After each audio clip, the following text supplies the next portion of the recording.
Update कयूं पिया सांगड़ मां ब्यूरो चीफ गुलाम कादर जी रिपोर्ट मुताबिक़ आल सिंध लोअर स्टाफ जी मरकज़ी हुकूमत सॼे सिंध में एहतजाज कयो वियो आहे ऐं सांगड़ ज़िला सदर राशिद हुसैन निज़ामानी जगवाणी में पंहिंजे हक़ लाइ DO ऑफिस खां एहतजाज कंदे मुख़्तलिफ़ रोडनि खां थींदे अवामी प्रेस क्लब सांगड़ ते पहुती उते एहतजाज कंदे आल सिंध एजुकेशन लोअर स्टाफ ज़िला सांगड़ सदर राशिद हुसैन निज़ामानी चयो त असांजा जेके जाइज़ मसइला आहिनि उन्हनि खे हल कयो वञे, जंहिंमें टाइम स्केल क्लार्क प्रोमोशन वर्दी बजट बी स्लिप ॾिनी वञे, लोअर स्टाफ खे अपग्रेड कयो वञे, महांगाई मुताबिक़ पघारनि में इज़ाफ़ो कयो वञे, बायोमेट्रिक जी आड़ में बंदि आईटियूं खोलियूं वञनि त जीअं नंढनि मुलाज़िमनि खे सहूलियत मिली सघे। सांगड़ ज़िला नायब सदर मोहम्मद असलम कुरैशी चयो त जंहिं मुलाज़िमनि जी ड्यूटी आहे उन सां सोई वरितो वञे। शहदादपुर तालका आल सिंध एजुकेशन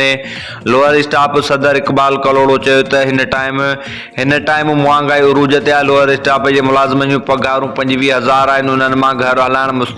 मुश्किल आहे। असां घर हलायूं या किराया कयूं, सिंध खे अपील कयूं था त पघारूं वधायूं वञनि ऐं ॿिए उहिदेदारनि मेंबरनि कई वञे वॾे अंग में, जंहिंमें गुलाम फरीद राजपूत ज़िला सांगड़, जनरल सेक्रेटरी राना राशिद, दिलशाद राजपूत नायब सदर शहदादपुर, अली अहमद आराई तालका जाम, नवाज़ अली असद अली चंड्रो नायब सदर तालका जाम, नवाज़ अली अब्दुल सत्तार नोहड़ी तालका सदर खिपरो, मोहम्मद सलीम दरस जनरल सेक्रेटरी तालका खिपरो, अब्दुल खालिक टालपुर तालका सदर टंडरो, आदम अता मोहम्मद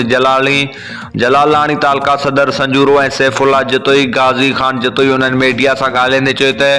असांजा जाइज़ मसइला हल कया वञनि जेके आहिनि। असां तइलीम वारे वज़ीर खे ऐं सिंध हुकूमत खे अपील कयूं था त जल्द खां जल्द हल कया वञनि ऐं न त असां ॿी सूरत में एहतजाज जो दाइरो वधाए वेंदो।